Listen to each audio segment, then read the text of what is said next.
Best super easy garlic cheese stuffed biscuits.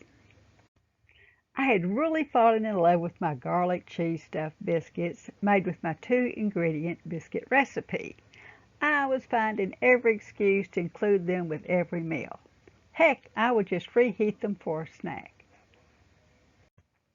Well, I got to thinking there needs to be an easier way to do this. Maybe not as fancy like I would for guests, but still plenty of extra layers to stuff with cheese and garlic.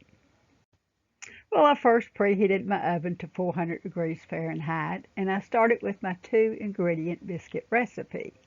1 cup of self-rising flour, 3/4 to 1 cup of heavy cream. I mixed these together to form a ball. Now I turned this out on a floured surface. I kneaded it about 10 times. I put flour on my rolling pin and then I rolled it out really thin as a pie crust. Okay, I sprinkled on my favorite cheese. This could be Parmesan, cheddar. Now mozzarella would be a good choice, but remember it is not as salty as the Parmesan or the cheddar cheese, so you might want to add a little salt. And then sprinkle on your garlic powder. Now how much depends on how much you and your family love garlic. Now roll this up just like you would do for cinnamon rolls and then cut it into 1-inch pieces. Spray your baking pan with nonstick spray. You do not want to use butter at this point. You want to bake in a preheated oven for 10 to 20 minutes until done.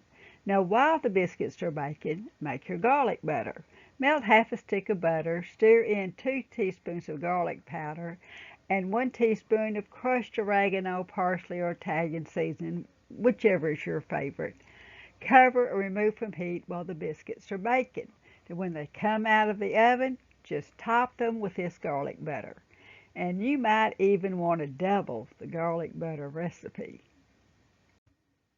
And like, subscribe, and share so you don't miss any of these homemade cooking in Texas recipes that taste great.